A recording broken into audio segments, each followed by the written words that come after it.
I'm sorry. I had to let out a little bit of frustration because that's what comes. That's the emotion that I get when thinking about making this video right here, because it angers me and depresses me to think about the simple fact that Jump Force, after 2 months, 3 months, is already dead. Like, think about that. A game that was so hyped, everybody was excited for the most part, is dead. Dead. Like, you don't see much about this game, period, anymore, unless someone is trash talking it or talking about or trying to meme it in some kind of way, shape, or form. We literally just had DLC Pack 1, I believe, released for the game, which I think came with 3 DLC characters, I think. I think it had All Might, Kaiba, and Biscuit all in one. And nobody really cared. Think about that. 3 DLC characters. And nobody cared. Why? Because the game has truly died. What is good, everybody? It is your boy Cab back with another video for you guys today. Something that has been long overdue. And basically, it's a video of talking about why Jump Force is sadly already dead. And why Jump Force was sadly the most overhyped anime game that I could remember, to be honest, since I've been in this anime gaming community, like actually been in it and paying attention to it and purchasing every anime game that comes out. That probably started about 4 years ago or so, I would say. And since then, I have never seen a more overhyped game than Jump Force was. There were so many issues with Jump Force, sadly, that turned people off, whether it was something that they found day one, something that they saw a couple weeks in, something that they saw a couple days in. There were just a multitude of issues that people had that either made them hop off very early, or they were able to withstand it and sustain it, I guess, for a couple weeks and power through those issues. But after that, people could just not handle it anymore. So the first thing we're going to talk about is the story mode. The story mode is absolutely atrocious. First of all, the story was just absolutely boring. Like, I did not like the story at all. The cutscenes were trash. There was no interest from my side in any way, shape, or form as to what they had going on within this story. Again, the cutscenes were absolutely trash, which just made me not want to watch it. On top of the fact that there were just so many issues with the story mode, as far as, like, you know, people's necks being all extended out and sideways. NANI? What the fuck was that? And things like that. Yeah, there was a bunch of issues within the story mode. I mean, this little clip right here is a prime example. As you saw in that clip, you saw the CAC looking like a giraffe off to the side, though, a broken giraffe neck. That's what we had going on a lot of times, and then a lot of stuff just did not look right as well within this story mode. Not to mention the simple fact that it was just very, very boring. Like I said, it was very hard to get into. Me personally, I skipped almost every single scene that I did play through. I didn't even finish the story mode, and I was skipping cutscenes, and I could not finish it. That's how boring it was. That's how unchallenging at the same time the story mode was. So the story mode, first and foremost, was just very, very lackluster, and kind of showed that the game was released way too early, like released before it should have been. When have you heard of a game releasing and then within the first or second update there's an update to address story mode graphics, to fix the issue of people's necks being all out like that? When have you heard of that within a game? Well, you haven't. Not until Jump Force, at least. Jump Force was pretty much the first game like that that I knew of that fixed and addressed the story mode cutscenes after the game already came out. That's something that shows the game was just was not ready. It wasn't. It was not ready to be dropped. They just did it for the money purposes. They were trying to get it out as early as possible so they can get as many sales as possible and go off of people's hype. But at the same time, why not just delay it a little bit longer and deliver on the hype that you guys had built up instead of giving this just pile of trash? Just saying. Now, moving on to the second issue that that is a major issue within Jump Force. It's one that, again, kind of shows the game wasn't necessarily finished, in my opinion, because how can you drop a fighting game and not have a rematch or an endless lobby? You don't have a rematch option, nor do you have an endless lobby or a King of the Hill. Both are the same thing, literally, whatever you want to call it. You don't have either of those, though.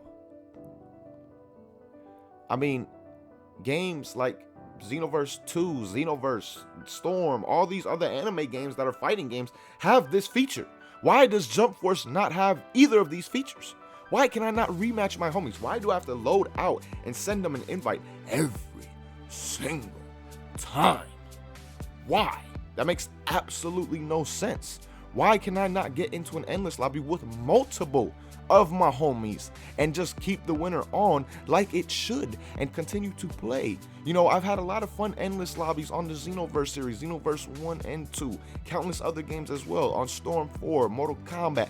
I've had a ton of fun endless lobbies in fighting games. It's a very fun thing to do. It's why it's been in a lot of fighting games and still is till this day. But sadly, Jump Force missed the ball on this and still has yet to put this in. Now, I've heard something supposedly about the rematch option is finally coming, but again, at the same time, that's just something that points to this game being unfinished.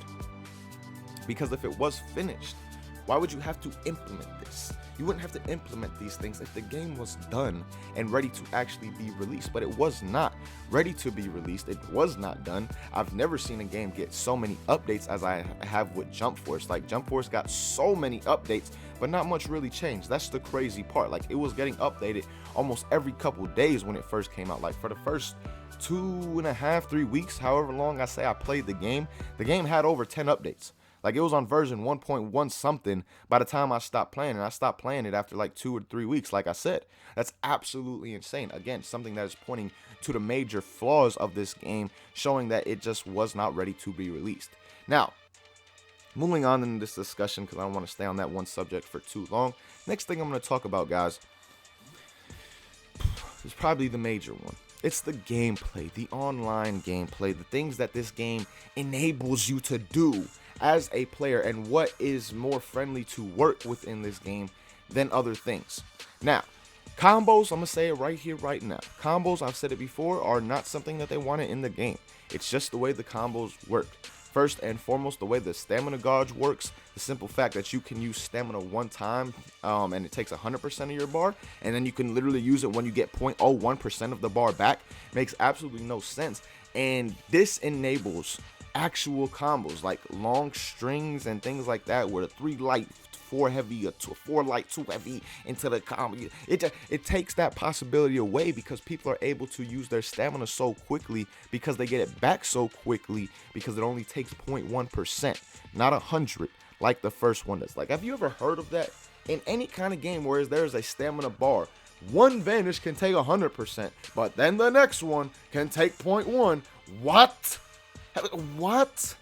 You need consistency when it comes to something like that. If there is no consistent marker for what the stamina takes within the game, something like what is going on in Jump Force will happen, where opponents can just constantly vanish attacks no matter what. Like, I've had many moments in that game where I just literally had someone vanish against me, dashed up on them real quick, went into another combo, but since I decided to use a string, like a 4 light 2 heavy or something like that, by the end of it, before I could land my super move to really get that damage off, they were able to get out of it and use their stamina once again, which makes no sense in any way, shape, or form.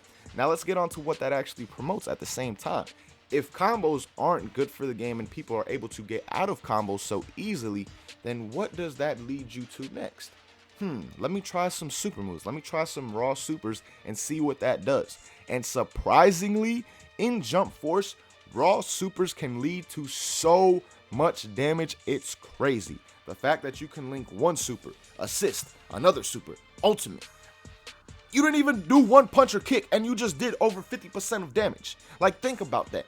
That's how easy it is to extend off of these super attacks within Jump Force, and also they are made a lot easier to land, I feel, or they are just something that is very, very safe, because 1, you get super armor with these attacks, 2, you have assist at the same time that come back so quick. It is very easy to cover yourself when you charge in with a raw super attack at the same time. So that assist is on standby waiting to either extend this attack or save your butt, save that ass, and get you out of there at the same time. So again, man, the fact that you can't do combos just leads to a more spammy type of play, on top of the fact that the spammy type of play is just really more rewarding and a lot more safe, like I said, within that game. And then on top of that, when you do a combo like that, say you do like 3 supers into an ultimate or something like that, or super assist, super ultimate, That right there is unvanishable. You cannot use your stamina to get out of it. There is no way out of that combo at that point. But for some reason, you punch a man one time, two times, they're able to get out just like that, even though they just used their stamina. Like, that's just how the game works. And like I said, it promotes a very unfriendly combo game and a very friendly spam game at the same time, which was a major issue for a lot of people, including myself, when it came to the online play, and why a lot of people just did not want to even take the patience to try and get decent or good, or put that time into the game. Because I wouldn't really call anybody good at a game after like the first week or two. There may be some like gaming prodigies and stuff like that out there, but for the most part, tech has to be found, all this other stuff has to be found, figured out, things along those lines. But people didn't even want to give Jump Force that chance because of how the gameplay was and how just spam friendly and annoying it truly was online. And on top of the fact that most of the people who did lose, even if they were spamming or not, they ended up quitting. So you either dealt with a rage quitter or a spammer almost guaranteed every single match you played on Jump Force Online, which just got very old, very tiring, and very annoying, which led to a lot of people hopping off the game, like I said. Now, the last thing I'm going to talk about, guys, is just the lack of general content that this game offered. I thought it would offer a lot more content than it honestly did, especially when it comes to the CAC customization. We're going to talk about that first and foremost. CAC customization was, in my opinion, lackluster. Like, yes, it introduced some new things like the highlights, the tattoos, and all this other stuff that you were able to do. Then at the same time, we didn't have many clothing options, and the clothing options we did have weren't that great. We didn't have many attack options either, like for an actual build, like my skills and things of that nature. We didn't have nearly as many as were in the game.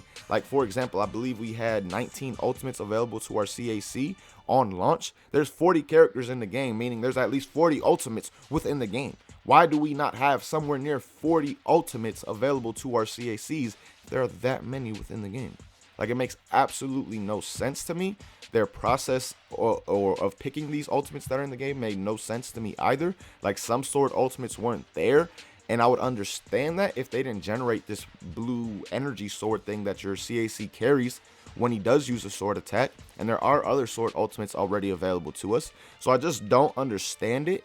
Don't understand the customization, why they went so lackluster on that part, why they did not just give us most of the skills in the game, why did they not just give us more clothing options, things of that nature, because that's an area of the game where I really expected it to shine majorly, but it kind of shined a little bit in the sense that it added some stuff that we hadn't really seen in the game before, like the elements and things like that, which were cool. Like, it was cool to see a fire Kamehameha, things of that nature, but it only lasted so long. It was only cool for so long.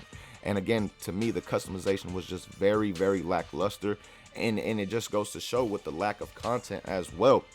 Because not only was the customization lackluster, the offline was very, very lackluster. Like, they tried to do something similar to Xenoverse 2 with how they got the parallel quest set up, how you go up to the little table stand, whatever you want to call it, talk to the robot in Xenoverse 2, talk to the person in Jump Force, and then you go through the list of like missions. But the sad thing is, those missions are literally exactly the same. It's like the same thing over and over and over and over and over and over and over and over and over and over and over again. While on Xenoverse, at least you get different scenes, different stories kind of with these parallel quests, because that's what they are, parallel quests. Things that could possibly happen in a parallel universe that may change the course of time. You got to go back in and correct it. As opposed to Jump Force, it was just, you're just fighting this dude just to fight him. There wasn't no kind of story behind it. There wasn't no kind of nothing behind it, no kind of cutscenes or anything of that nature. And then on top of the fact, you had to do it by yourself. You had to do all this story mode grinding by yourself, which kind of gets very, very boring. Or not just story mode, the offline grinding by yourself, which again gets very, very boring after a certain amount of time. So there was just a major lack of offline content. At the same time, who knows, maybe at this point they've actually added some stuff that could be lit. I do not know. I have not really played the game, and I have not even given it a chance because I haven't heard anything good about it at the same time. Like, I have not heard anything good on the Twitter timeline, have not seen anything. Literally, when this DLC came out, the only thing I saw was from this DLC was somebody showing like a picture of how Kaiba was, his battle damage outfit is like similar to this old outfit that Rock had, the Rock, the wrestler that he wore, and they were just basically trying to meme it. Besides that, again, I have not seen anything about the DLC or anything about the game, and that just really shows that it is truly dead. DLC 1 just released with 3 characters, and there's been no hype around it at all. That should show how alive this game truly is. So let me know what you guys think about this down below. Is Jump Force dead to you, or are you one of those few that are actually still playing the game? Because there are still people who are still playing this game, but it's not nearly what people thought would be, not nearly the amount people thought would be playing the game at this point in time. After 2 to 3 months, people thought the game would be in its prime, shining bright. But sadly, again, that is not the case for the reasons I explained. So again, man, let me know what you guys think about all this down below in the comments. How you guys feel about Jump Force. Did it really just sadden and depress you the same way, and anger you the same way your boy came in this video just absolutely upset? Let me know all that down below in the comments. But as always, man, thank you guys so much for watching. Really, really hope you guys enjoyed. Until next time, I hope you have a good day. Peace, y'all.